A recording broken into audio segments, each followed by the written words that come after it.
Please stay tuned.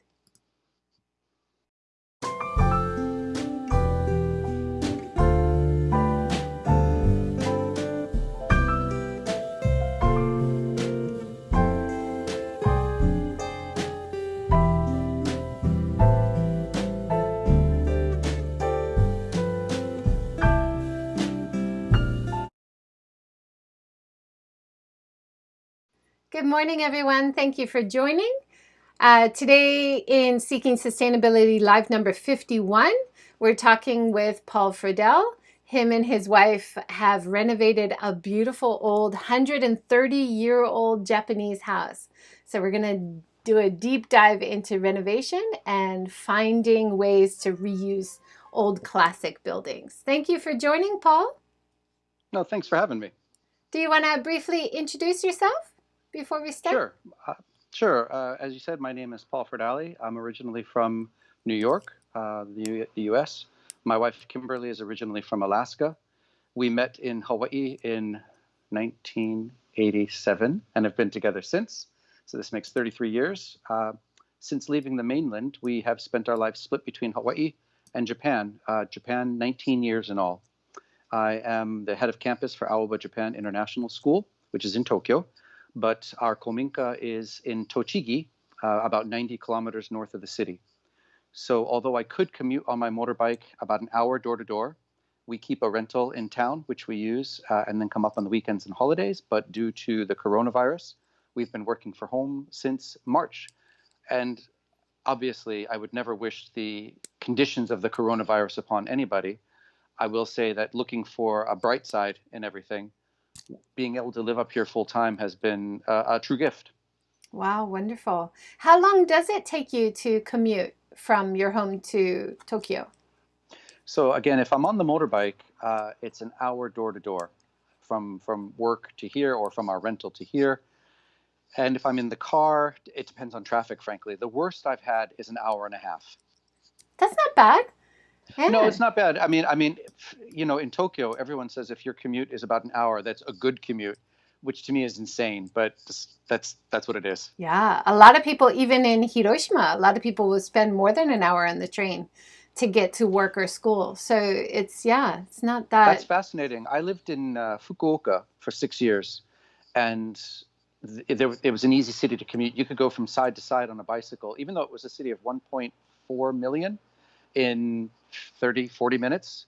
So these longer commutes are really something to me. Yeah. Well, I'm sure even in Fukuoka, there's people who live in the suburbs, the outskirts. Sure. Yeah. All right. Well, we've got so much great stuff to go through about your renovation. Let's look first at the CNN wish list. When you were looking for a place, I've got this list that you gave to CNN about things that you were looking for and things that Kim, your wife, were looking for. Do you want to introduce that a little bit? Sure. And I'd say that the list for CNN was abbreviated. My list was long and distinguished.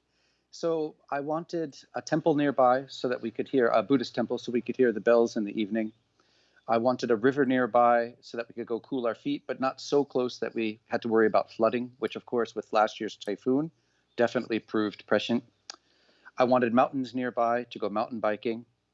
We were looking for a farmer's market, either JA or Michi no Eki, so that we could get fresh produce from the local farmers. Then the property itself, so that was sort of the environment that we wanted. The house itself, I wanted an old house, massive beams. I wanted a large piece of land to keep neighbors a fair distance away, but also to have a good garden. Ideally, we wanted a mature garden rather than having to start from scratch. There were some other things that I wanted. KURA, which is an earthen Japanese storehouse. If I was going to dream big, an Oya Ishigura, which is a kind of stone from sort of near Nikko, that would have been great. And then a feature called Nagayamon, which is a gate and a house sort of mixed into one. So these were all the things that were on the wish list. We knew that we probably wouldn't hit all of them, but that was what we were looking for. And in terms of size, we didn't have a particular thing. We were looking for bigger rather than smaller, but not huge. And that was my list. My wife's list was running water, electric, Okay. Oh, and not terribly far from a hospital in case one of us got injured in the middle of renovating. That's very practical. You know, Yeah. that's a good list. Is your wife Kim right there? Can we just see her and say hello quickly? Yeah, give me a second. She's currently eating yogurt. Okay, So, yeah, no worries. If she can pop in sometime, I'd love to meet her. sure. Yeah, so in the article, it said that you checked out 300 different homes before you chose this one. Is that right? So we didn't have Eijuken. We didn't have permanent residency at the time that we began looking, but we were coming up on it. We had 7 years unbroken in Japan at that time. And at that point, we needed 10 before we could apply, because neither of us, of course, are Japanese. And so about 7 years in, 3 years out, I started looking online, and there were probably 10 different websites that I used. So kominka.net, Inakagurashi, lots of different ones that are out there. I looked at Akiya banks to see if there were any empty houses that somebody wanted to get rid of. And I think I drove my wife crazy, frankly, because about every 2 hours, I'd say, "Hey, what do you think of this one? What do you think of that one?" And she would nod and smile and go, "Yes, it's a house." But there was no reality to it. It was just sort of dreaming at that point. But I have a way of not letting go of things. And so we found about 30 out of the 300 that seemed, well, you know what, maybe. So what we began doing is taking weekend trips, and Kimberly termed it walking the pall. So, getting me out of the city, getting out into the countryside, and checking out different places. But every time we found one, there was one, for example, in Chiba that had a nagayamon and a beautiful omoya, and it had a smaller but nice kura. However, when I went around the backside of the house, it abutted a cliff, not a giant cliff, maybe 15, 20 meters high, but falling off of the cliff were meter-sized boulders that were a meter or less from the house. And yeah, no. Yeah, Another one, landslides are a big problem in they Japan, are. right? We found one in Ibaraki that had it had everything. It was amazing. When we opened the door, however, there were hand-sized spiders and bats that flew out. And Kimberly said instantly, "No."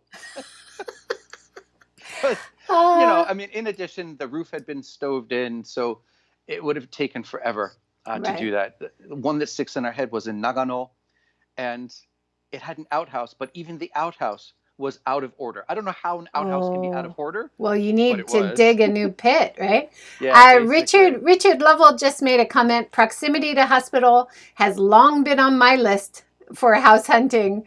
So very practical. Yeah. No, that's Kimberly, definitely. I'm the dreamer of the two, and she's the practical one. Well, So, let's we looked at yeah. all these different ones, Hmm. and we had kind of begun to give up because after 30 or 29, we thought, oh, no, it's never going to happen. And then this was the last house that I had seen. And frankly, it was at the top of our price range. It was at the very limit that we were willing to pay. And as we came out, Kimberly said, "Look, remember, poker face. You're not interested in the house. Go in, play hard." I'm like, yeah, poker face, poker face. And then we came in the house, and there was the kaidan tansu, which is the stairs that are also a set of dressers. There was a hidden door in the ceiling. And if you've ever seen the movie Ghostbusters, when they're trying to find their place, they find this rundown firehouse.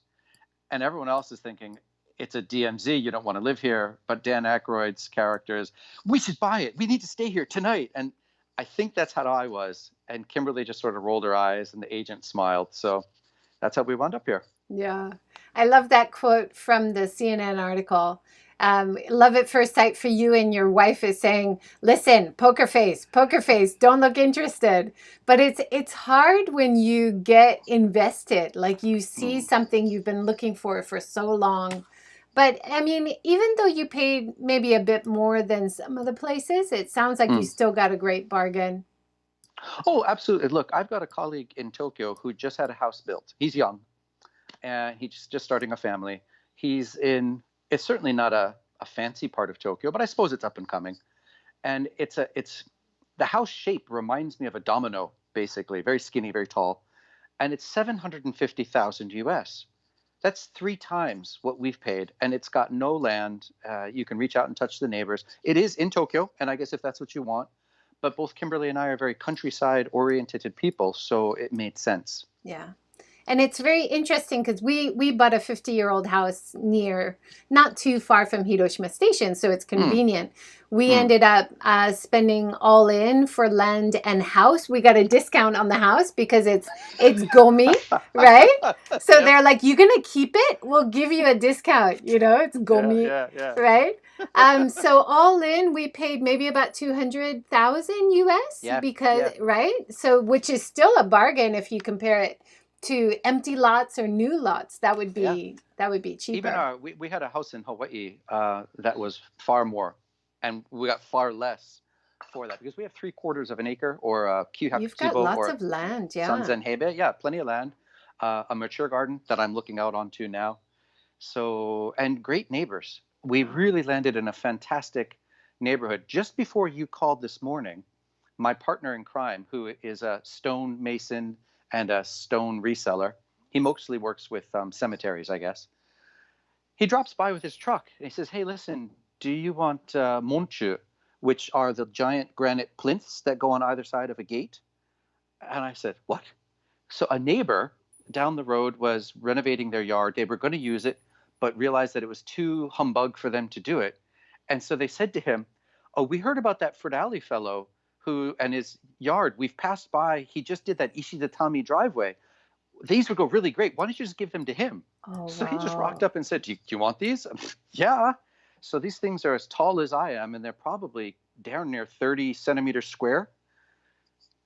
That's the kind of place this town is. And, I was saying to Tanaka-san the other day, the story of this house is not the story of me and Kim. It's the story of the neighborhood because most of the lanterns and the stones and things that we've put into the garden in the past 5 years have all come from other neighbors or other gardens that have been torn down. And it's been a real neat thing for us to see the neighbors. They basically have carte blanche. We've told them whether we're here or not, if you want to walk through the yard, take a break. And they treat it like their local park. But Oh, that's as a awesome result, though. yeah, Yeah. as a result, it's super warm, super friendly. Of course, most everybody's retired, so they're here all the time, even if we're not. Um, Very it's a great safe. place to live. Mm-hmm. Great place to live. Yeah. We have a comment from West Coast to Far East. She says, it was at the top of your price range. Were you worried about all the repairs that would be required? So you guys have a bit of a renovation background. You kind of had an idea how much it was Mm, going to cost you to renovate, mm. right? So did Yep. that play into choosing the price Well, range? that was part of it, but really, we didn't want to go into debt. We wanted to be able to pay cash and not have a mortgage. Because we had Ejuken at that point, we were able to have a bank loan if we wanted, but we didn't want that. So that set the cap. Um, I had renovated a house completely in Hawaii, gutted it and redone it. So I knew that I could do it. My dad is a carpenter, so I grew up, with the idea that you do it yourself. He built our house from scratch. And I knew the moment I came into the house that she had good bones, rock solid pillars, fantastic materials. The tokonoma behind me, I don't know if you can see it super well, but it's got kurogaki, which is a kind of it's a special form of persimmon. And my wife is half Japanese. Her uncle, who's now 84, retired, still strong as. He said, he gave me advice because he's a master carpenter who used to build houses like this. He said, the first thing you do when you check out the house is go to the tokonoma. Look what it's made from. Look how it's made. If they've put care there, everything else in the house will be fine. So I made a Wow, beeline for awesome. the tokonoma when we came Mm, in. And I knew, looking around, what it would look like. Now, remember, when we bought the place, it was literally floor to ceiling gomi. yeah. Everything you could We'll imagine. show that in a second. I'm just showing photos right now from your Hawaii reform because Oh, okay. I want to show people how it was a Japanese house in Hawaii that you did the remodel. It's so beautiful. And I love this picture of Kim doing the jackhammer on on the floor. Man, respect that girl. Well, we have a running joke that she is my deshi, and so basically, she's just a hard worker. She's from Alaska, and we're equal partners in this madness. I try to do most of the heavy lifting, but as you can see, she definitely throws down. Yeah. So even in the Hawaii house in Pearl City, you guys had a tokonoma. You had That tatami. You that I know, built. So we lucked out. There was a restaurant that went out of business, and I got the tatami for next to nothing. The pole, I make friends with wood dealers basically, and I was able to get the pole for the tokonoma, and we built that on purpose. So it's beautiful. always been the design that appeals to us. Very open, very clean lines. And in Hawaii, we got as close as we could with the materials we had. But here, it's playing with the real thing. It's an Yeah. entirely different level. It's amazing. And I grew up in Hawaii, and I maybe in all of my time growing up there, maybe I've seen one or two Japanese style houses. So it's very unusual in Hawaii, even though we have a strong Japanese, Nisei Sansei kind of culture embedded in Hawaiian culture. We have some questions here. Richard says, my Japanese colleagues all said they wanted a new house. Why do Brits live in an old house? So it's funny because people often comment, why do expats or why do international residents want to live in the old house? It's so appealing, but maybe not for a lot of Japanese. I think the Japanese tend to view them as mendokusai. They see them as fuben. They're typically farther away from the city. That's strike one. They often have land that requires maintenance. Strike two. They're cold as hell in winter and hot and humid in summer. Strike three. So that alone will square it away for most. However, you can renovate one of these houses to be more thermally appropriate than a new house, at least the typical new houses that are built. And the truth of it is, if you've lived in Japan long enough, you see how those new houses last. They're meant to last about 30 years, the length of the mortgage, at which point you sell it, they tear it down, and they throw up another one. That's the unfortunate model that has taken place due to zoning and tax incentives, etc. These houses were built to last. They were built with one goal in mind, and that is to be the family home for generations, plural. And so long as you catch them soon enough before they've become too rotten from being abandoned, it doesn't take a whole lot to renovate them. Typically, if you have another company do it, you can do it for roughly 10%, 15% more at worst than you would for a comparable new home. And for that, you get the materials that you literally cannot buy anymore. Some of our fusuma are about as tall as I am and about a meter wide, and they're made from a single slab of Japanese elm. You can't buy that. Yeah, that's amazing. Wendy is asking, how did you find people and materials to do the renovation? Was it hard to find skilled craftsmen? I do just about everything myself. The one thing that we did have one person come, we had two jobs actually. One was the KURA, when we first bought the place, was in pretty bad nick. And what we did was we hired a company because although I understand wood, I have no experience with plaster. And I didn't want to risk mucking it up. So we brought somebody in for that. All I did then was I reached out to the realtor agent and said, do you know any contractors we could trust? And they introduced us. I think in Japan, it's who you know. And that contractor also provided for us a roofer. I rebuilt one of the sheds in the back. It's about maybe 4 meters by 4 meters square. And I'd never done traditional ceramic tile roofing. So we brought somebody for that. I did all the felt, I did all the wood, but then that person came in. So I think the trick is simply asking neighbors or friends for recommendations. And generally speaking, the Japanese take recommendations quite seriously because in a way, if it doesn't go well, it reflects on them, particularly if you're a friend. So they might be hesitant, but if they've got somebody that they can recommend wholeheartedly, we certainly have never had a problem. Yeah. I mentioned earlier, Tanaka-san, my partner in crime with stone, he introduced me to a Kyoto-trained gardener who worked with me on all of our garden installations. So it's those connections that are really important. Definitely. We're going to build a rotemburo in one of our, it used to be an outhouse connected, but we're going to turn it into a beautiful indoor bath. Through a restaurant friend of mine, I was introduced to one of his clients, also a friend, who is a plumber. And we hit it off, and they come up all the time for barbecues and things. And so he and I have done the plumbing together. So once again, it's those connections in Japan. I suppose it's similar to rural parts of other countries.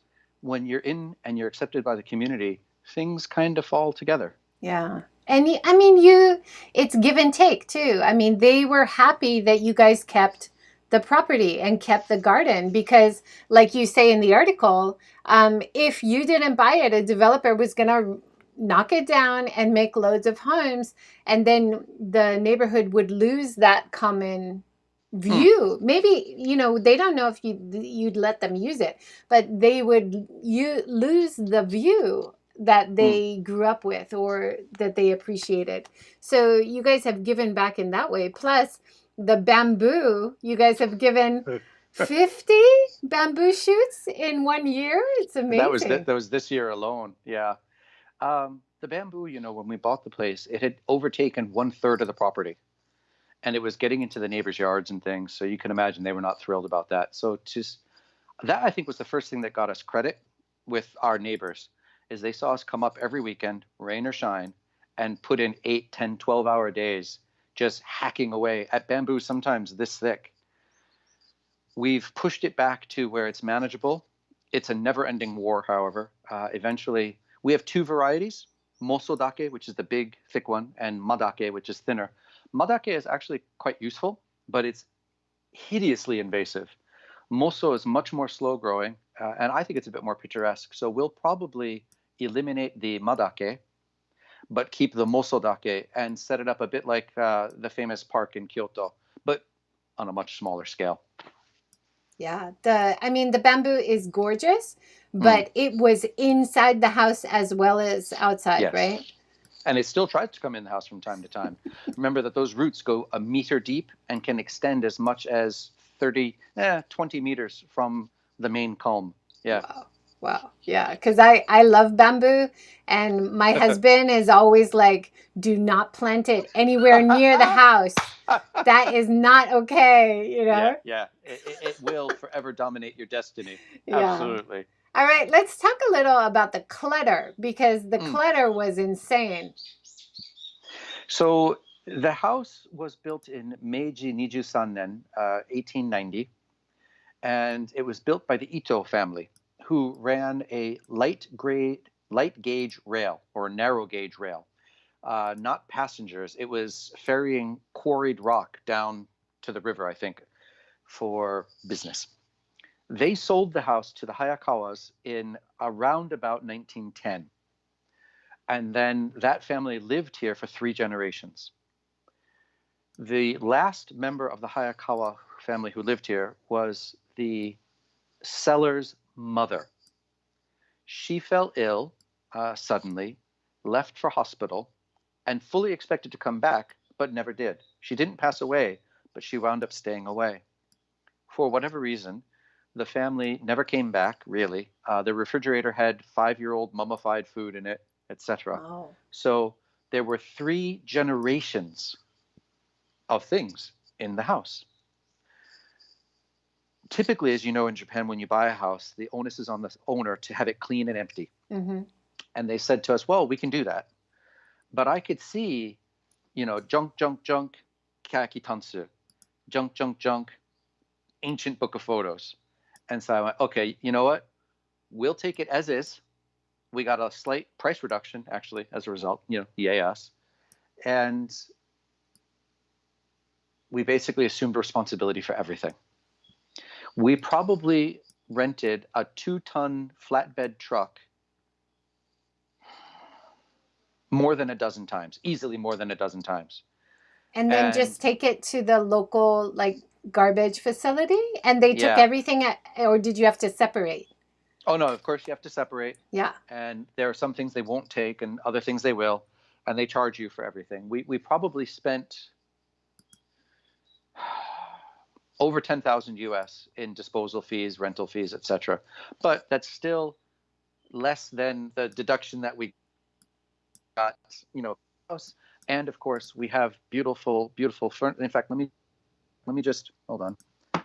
Since we're live and I can show you, let me see. Can you see that tansu? Yes. So that is solid Japanese elm. I've dated it to approximately the 1920s. And whoa, sorry. There we go. And if you could find one, it would be thousands of dollars. So, and that's not the only one that we had. They were beautiful. I love kakijiku or kakemono. You can see the scroll behind me. There was a box of 20 of them, ranging in topic and everything. There were multiple, at least 10, maybe 15 photo albums, ranging from pre-war World War II through the Showa era, basically. And diaries from one of the aunties of the family. And really what it wound up becoming was a history of 20th century Japan as told through one family. And it was fascinating. So, for example, there was a postcard from the Japanese battleship Mutsu, which was one of the flagships. It had a very interesting history. But the grandfather had served in the military and had taken sort of a holiday tour of Mutsu and sent up a postcard. It was written entirely in katakana, which I had no idea why. I brought it to one of my Japanese teachers at school and said, "Why is this in katakana?" And they said, "Oh, well, actually, back then, when you wrote letters, you would often use katakana because it was the guaranteed everybody would be able to read it, as opposed to the more calligraphic hiragana or kanji." And we have some of those letters, and we can speak Japanese, but holy hell, I can't read those things. We have some calligraphy done on some wooden boards. I've taken it to 7 different Japanese language teachers of all different ages. Nobody can read it. They're like, it's kanji, but we don't know what it says. I was like, wow, that says something. I suppose it would be like getting an illuminated manuscript from the Middle Ages or something, where an English reader would go, "I recognize that there are letters here, but I don't know." So, I mean, some of the old photographs of the neighborhood that you found as well, like people working on the roof and stuff, is really amazing. And it tells Practicing you, fire techniques and stuff. Yeah. tells you so much about the history of the neighborhood. We also bought a 50-year-old house and renovated it. And similar story, the young descendant of the owners came from Tokyo, but basically left Yep. everything. And we found pictures of the original house, and it was the first in the neighborhood, and everything around was tambo, was rice fields. Yep. So it's nice to know that this was the first house in the neighborhood, and Absolutely. a bit of history is wonderful. So yours must have been built just after the war, basically. Yeah. I think it was probably everything was destroyed in our area and it had to be rebuilt. And it would have been one of the first in this little neighborhood. So wow. It's powerful, but so interesting. Oh, so besides the things that you saw has potential or has value, of course, you saw a lot of things that you knew you would have to replace or just get rid of, right? So there were heaps and heaps of things that were, especially from the 1970s. This is a little pet peeve of mine. Japan has, over the past 4-5 decades, moved away from minge, or traditional crafts. So they've gone for plastic or other cheaper materials, mass-produced items. And you could actually see that shift. There were old handmade copper pots still around, but then there were mass-stamped tin pots also. There were boxes. I think somebody in the family was a hoarder, because there was a box of nothing but candy wrappers that had been neatly pressed and stacked. But think about it. How much space does one candy wrapper take? Now fill a box with them. Who knows? Somebody's hobby, Yeah, it could be. There was a box about the size of 2 toaster ovens. And it made sort of a suru-suru sound. I thought, that's odd. So I took it outside to open, and there was nothing. It was an entirely empty box, except for hundreds and hundreds of cockroaches. It was exactly like something out of a movie. I opened the box, and they just went, because it was bright sunlight. Wah! Oh. And I'll admit it, I stepped back. Yeah. Yeah, I think in the CNN article, you describe it as Indiana Jones. Pretty much. It absolutely was. It absolutely was. But there's also like a pink, maybe 1980s type of pink plastic bath. Um, the bath Yes. mirror is all plastic and pink, right? Yep, that's all still. So we have one bathroom, and we have an old outhouse on the west end of the house connected. I'm going to renovate that first, make it into a rotemburo, and then once that's done, then I'll go back and renovate the current one, which is a unit bath essentially, and probably do a goemon-buro, which is that one-person sitting style bath. But I don't want to touch that until I've got the other one made because it's perfectly functional. It's just ugly. Yeah. And the kitchen, we had the same problem. The kitchen was dark. It was a small windowless room and Yes. just filled chock-a-block with things, right? And you guys, I'm Yep. sure, have done what we've done and opened it up Yep. and gotten rid of most things. If you look on the picture from CNN that is looking from the second floor down to the first floor into the living room, Mm-hmm. you'll see a couple of sofas. To the left, you'll see an open wall. That used to be a wall, which I tore down, which leads into the kitchen. So we took that out. I put down all beautiful Sugi 20 centimeter by 3 centimeter plank flooring. We actually kept the Seek unit, which was stainless steel. But right now, I'm currently in the middle of making Sugi faces with sliding doors. So I visited Yakushima many times and made friends with some woodworkers. And I was able to get some Yakusugi, which, as you know, cannot be harvested anymore, for the door panels. So we're quite excited about that. Wonderful. Yeah. So I just finished showing all the before pictures. Mm. Now I'm starting to show the after pictures. So the current beautiful work that you've done. So you guys did, like you said, all the work yourself on the wood. Yep. The tatamis needed to be redone. Did you add insulation? So we've done insulation under the living room floor, and the tatami all need to be replaced, but they're not replaced yet. We have a tatami-asan coming this Saturday, actually, to talk to us about getting it. Unfortunately, these tatami are the original true size of tatami, not the modern smaller size. So there are only a few companies that locally, anyway, that can still handle those bigger units. And this is my wife, Kimberly. Hi, Kim. Thanks for joining. I know she can't hear because you've got your earbuds in, but Oh, No, you I okay? can't because of the. There'll be an echo. Oh, wait. Sorry. There. Switch this on. Does that work? Hi, Kim. Nice to meet Oh. you. Hi, nice to meet you. And we had a comment in support of you wanting a house that was near a hospital already. Very practical thing to have on a wish list. I love that. Yeah, and practice the driving route. It's like, okay, I know where the emergency entrance is. Yeah. I Well, did that in Hawaii too. when I was 16, I cut off half of my thumb with a table saw, and they sewed it back together. Ooh. When I was 32, I cut off the other thumb, which they sewed back on, which means I'm a very slow learner. And so we thought 16, 32. I was 48 at one point working on this house, and we didn't want a 16th visit. So she knows that if I have a certain tone in my voice when I call her name, that it's time to pack me up and take me somewhere. But touch wood, nothing yet. Yeah. That's very practical. I think even in Hawaii, like some people living on North Shore side, they worry because if you have anything happen, even a surfing accident or something, you've got a long way to go before you can get to a hospital, right?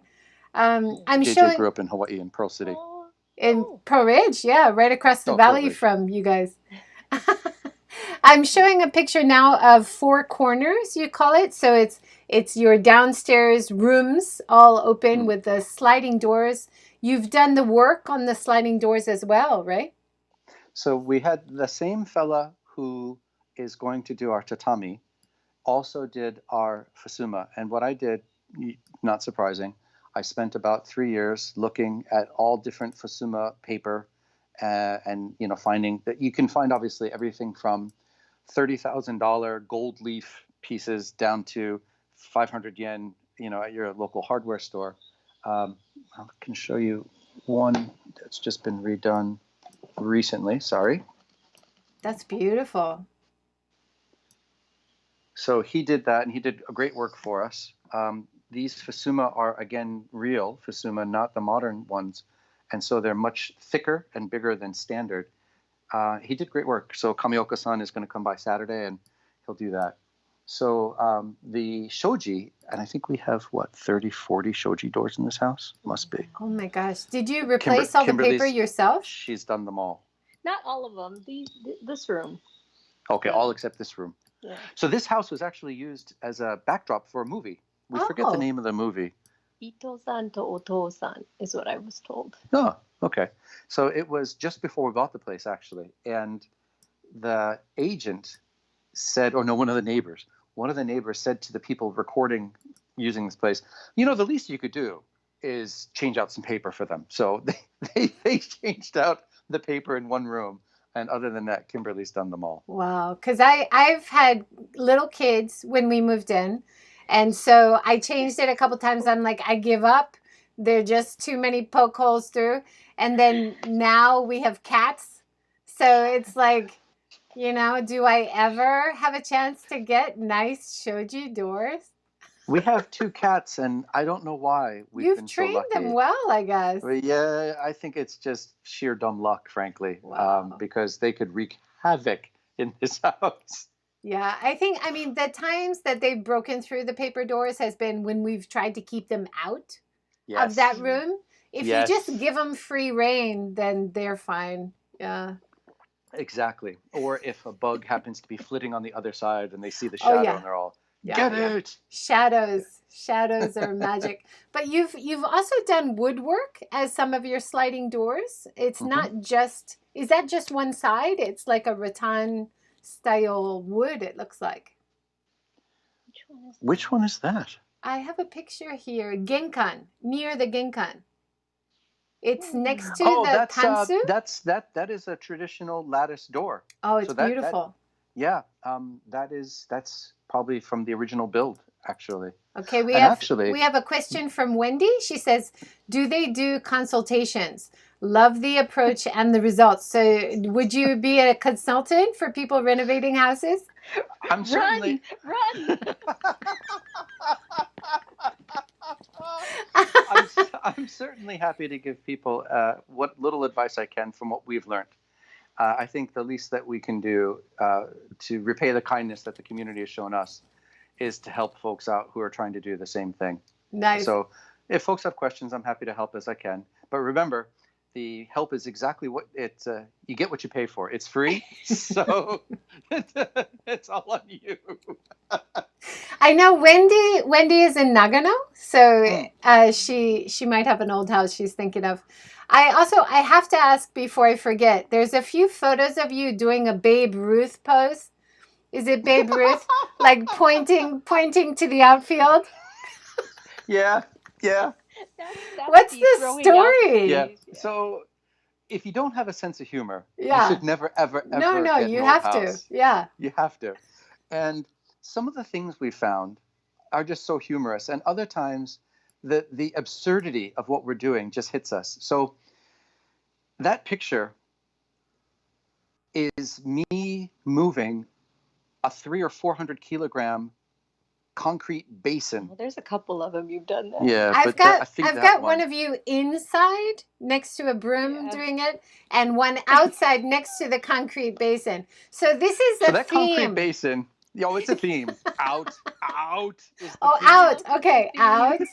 So basically, that basin was full of sludge. Yeah. It was darn near yogurt in its thickness. Kimberly went in there with a hand bucket and drained it entirely. Wow. Came out looking like a bog beast. And there was a ponytail of hair in it. Oh. Yeah. Thankfully, that was it. No other bones. I know. And then it was my job to get rid of it. But the dang thing was so heavy. Yeah, I'm pretty strong, but 400 kilograms, not that strong. Yeah, that's a lot. So I wound up using bamboo rollers and I have a big 2-meter metal bar, a wrecking bar. And it struck me that I was both Pharaoh and Israelite of my own life. And so after having moved it about halfway, I was like, out. Oh my gosh, it's so funny. Keeping a sense of humor is so important, definitely. Let's talk about the garden a little bit, because you guys did a lot of work on the garden. Mhm. It was, if you've seen the before shots, it was literally an impenetrable wall of green. And I could see that there were beautiful trees in there, but they were so overgrown and there were vines everywhere that the wind couldn't get through. And it was choking out. There was, I love moss, but there was unhealthy epiphytes and things that were growing. And essentially the first year, for a couple of years maybe, we did nothing except throw out stuff from inside the house and fight back the garden. My arms were so scratched up. There wasn't a centimeter that wasn't deeply welted and scratched for about a year. Wow. And I would go into, I work at a school. I'd go into my administration meetings, and everyone at the table would just go, are you a part of a fight club? What is this? What are you doing? And I would just say, well, you should see the other guy. But it was a lot of work. However, now that it is open and airy and breezy, and we've got a mature cherry tree, so that we have our own cherry blossom viewing parties, it really is something. And it's only in the last year, really, that it's come together. All the different features have been put in, and some of the smaller level stuff is growing up. It's super rewarding. It really is. It's so gorgeous now. When COVID hit and we were up here, it was a gift to watch the frogs come out. We don't do any poison or anything, so we have lots of voles or mogura. We have lots of frogs. Beautiful birds as well. Yeah, more crows than anything. Typically Japan, but still beautiful birds do come through. There was that one beautiful woodpecker, for example, and we want to make sure that they stay healthy.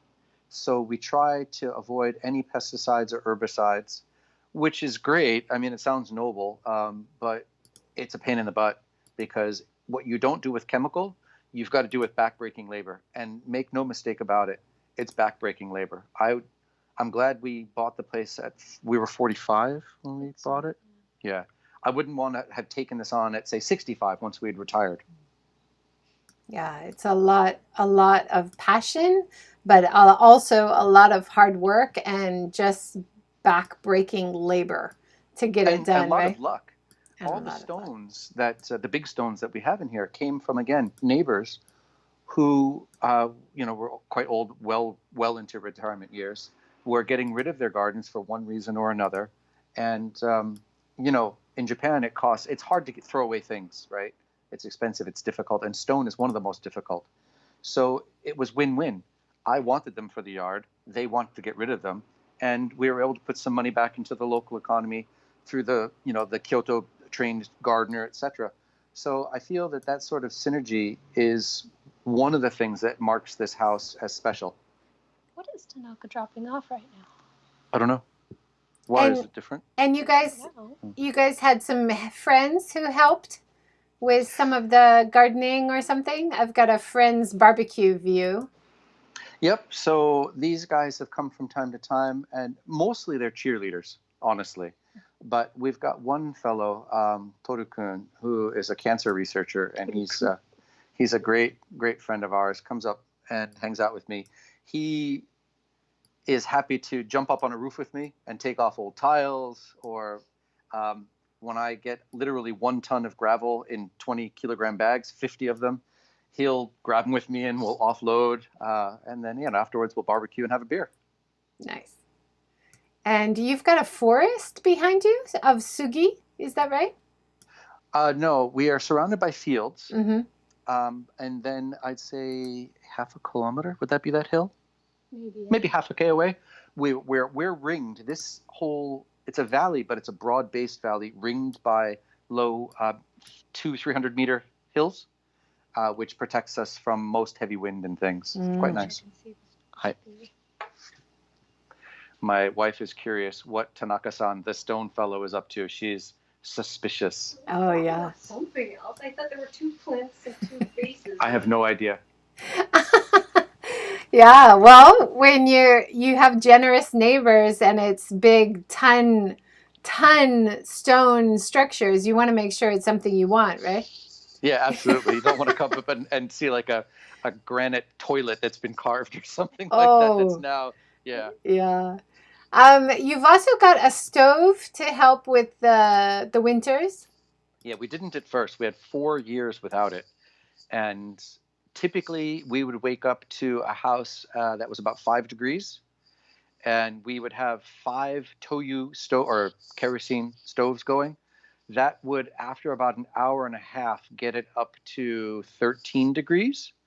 And that would be about the most we could ever get it to be. So you would see your breath in the bathroom, you'd see your breath in the kitchen, whatever. It's And the old style of living room to room, right? You have one absolutely. warm room and you Yep. run to and from everywhere else. But it's not a very Absolutely. comfortable way to live, but a lot of people do it. Yep, it is. And then, of course, kerosene, you've got the carbon monoxide, Yeah. which is scary. Yeah. It smells terrible. So you're using local wood? Yeah, so this is, again, one of our friends is a gardener, and he winds up felling lots of trees or trimming them, as case may be. And by chance one day I mentioned that we have a wood stove, and buying wood can be expensive. And he's like, "Oh, well, I've got some trees you want me to drop off?" Sure. He dropped off, I'd say the most recent one this past 2 months ago, he dropped off 5-6 cubic meters. It's taller than I am, the pile. And there's there's plum, there's cherry, there's Japanese oak. Oh, wow. All different hardwoods. Does it have an aroma when you're... Oh, yeah. yeah. It's So like incense. We've got, I have a nice chainsaw, and I've got a log splitter, because I was doing it just with an axe at first. And that was too much. It was too much. Now that we have the log splitter, it's a lot better. So we've lined one wall of the property with 1.5 meters high by 1 piece of wood deep wood, and it's seasoning. Probably saves us $500, so about $500 US at least a year in heating costs. Yeah. And they're very efficient, aren't they? And they have very little smoke that they release. I think I looked into it.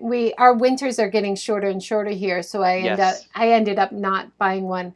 But I think where you are, definitely worth it, isn't it? Not a lot of snow. It almost never snows here, but it is cold.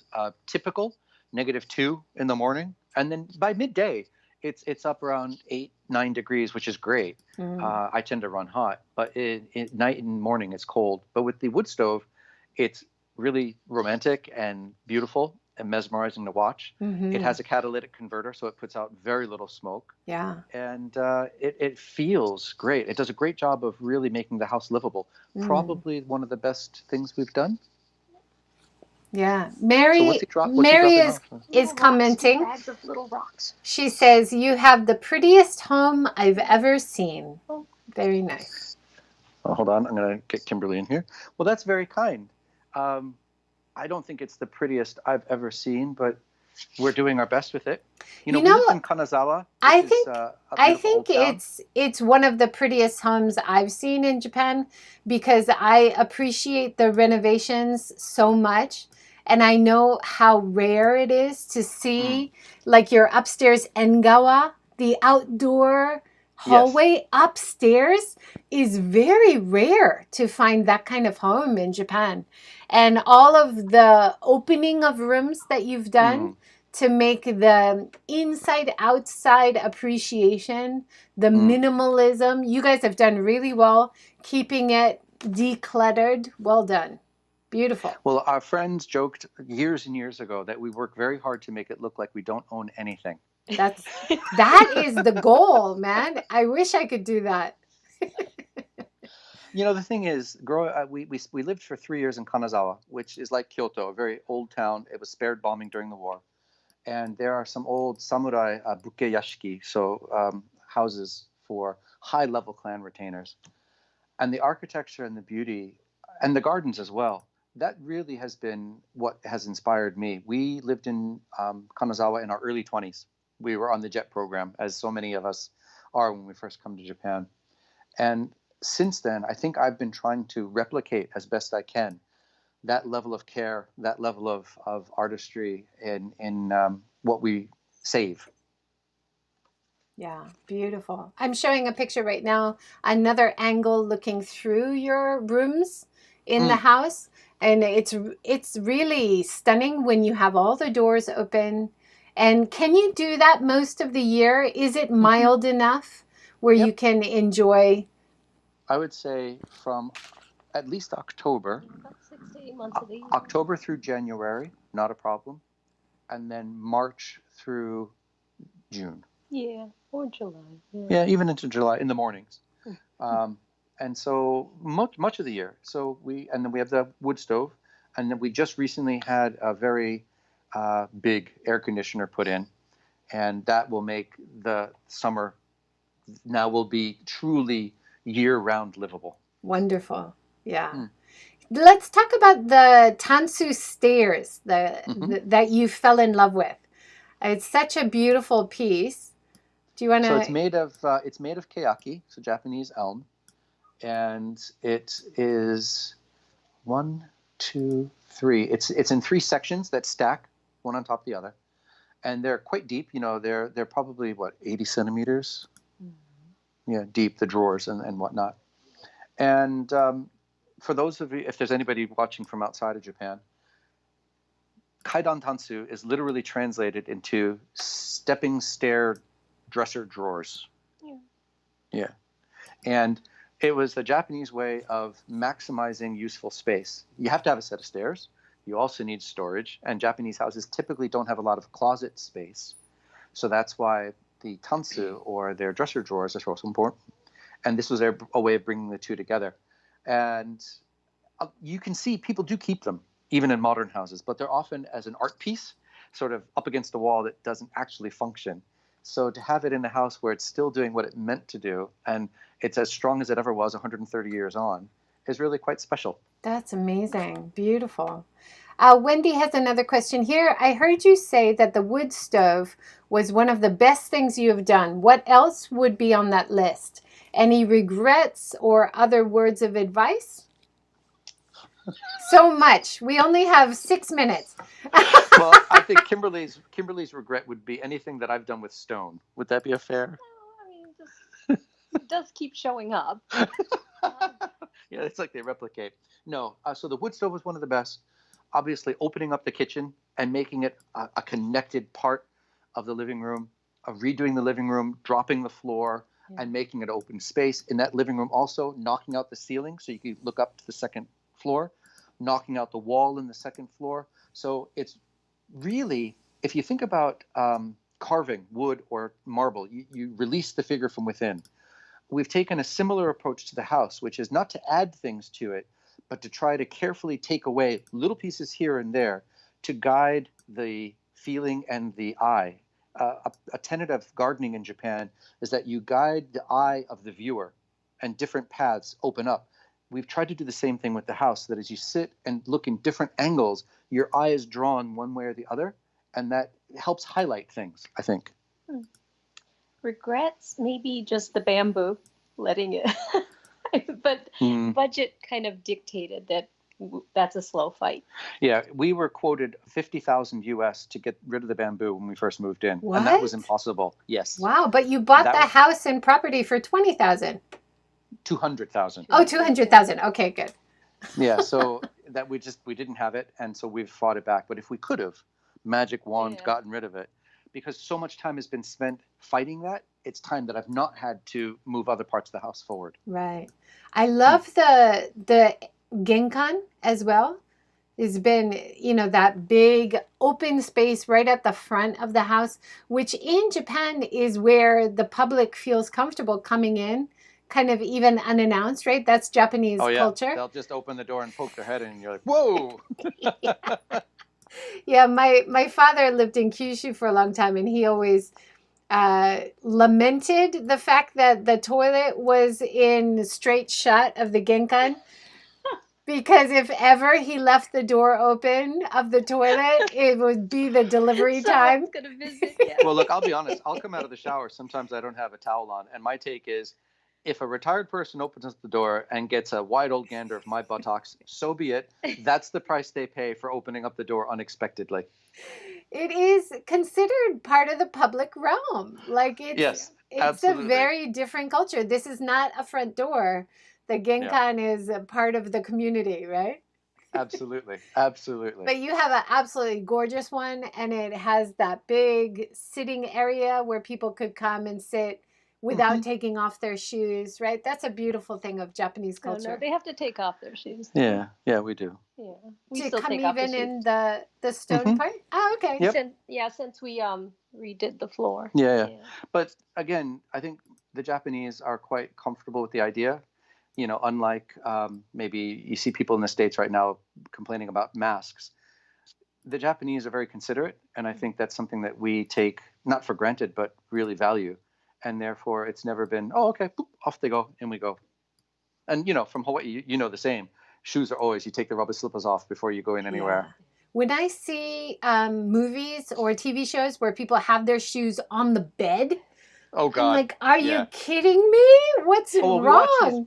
We watch renovation shows from the UK, and they've done a beautiful job renovating a 400-year-old stone house. And then they traipse mud in with their boots. And I'm like, what are you doing? But, you know, different strokes, different folks, cultures, places, you know. Yeah. Well, we only have a few more minutes. Is there anything else that we haven't covered that you want to talk about? Just that I wish more people would take it on, take the plunge, do this. These are very rapidly falling down. They're reaching that point where without care, they will go away. And I think Japan will lose a lot if these houses go away. So anyone else who's thinking about it, yeah, it's work. Don't make any mistake about it, but it's totally worth it. And think of all the entertainment you can provide neighbors. Yeah. Absolutely. So and then the thing is, if you do it, reach out to your friends, reach out to your neighbors, and make it a joint effort. Definitely. And you bought the home and property for $200,000 US, you said. And then how much do you think you've had to invest to do the renovations? Have you put a So we're currently at 300, and I would say that by the time I'm done, I will not top 400. If I'm lucky, I'll get away at 450. Or sorry, at 350. But if I'm not, then 400. Any big plans, like to add solar panels or anything in future that might be an investment? Well, we are going to take down many of the walls and rebuild them with modern insulation and things. That'll be an investment. Currently, we're building a wood shop, a proper full-size wood shop with industrial tools. That's an investment, but that will allow me to do more work. I build furniture as a hobby, so you got to have the tools to do that, and that will speed up a lot of things.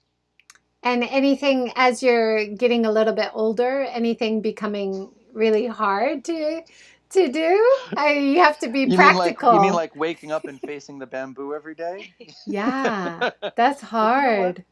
You look around and you see all these folks who are in their 70s and 80s, sometimes beyond, and they're still bicycling with a weed whacker in one hand and a rake in the other. And I think that mobility of constantly moving, my friend is a doctor, and she said, you know, as you get older, you're going to ache. That's the reality. But you have a simple choice. Fight through the pain and keep moving, or become a couch potato. And I take inspiration from all of our neighbors who are rocking and rolling well into their 80s. And if they can do it, we can do it. Yeah. Just slower. Yeah, just slower. Yeah. There's so many super genki elderly people around Japan. It's so impressive and such an inspiration as we get into our silver years as well. Absolutely. You look at them and you say, they show you that life doesn't stop. It changes pace, but it absolutely doesn't stop. And I love sitting down and talking with these neighbors and just shooting the breeze about the town history, learning how to garden, learning about different things. There's so much to gain from the older generation. And I think what you give in return is the joy of communication and talking, because many of them, their families have moved away. And so it's a chance for them to make a different kind of family, if you will. We think we're the town mascots, a bit daft, not the sharpest tools in the shed, but we work hard. and we're honest in what we do. They just keep at it. Yeah. Well, I'm sure you guys have really helped to build the quality of life for your neighbors, and I'm sure they appreciate that. I'm so glad you found such a great place there, and I'm so glad that you've invested so much time and energy and money into renovating such a beautiful home. Thank you so much for everything you do. Well, Thanks for having the chat with us. Yeah, that was awesome. And thank you everybody for your comments and questions today. Please join us again tomorrow morning at 9 a.m. and have a good day. Thank you, everybody. All right, guys. Bye. Take care.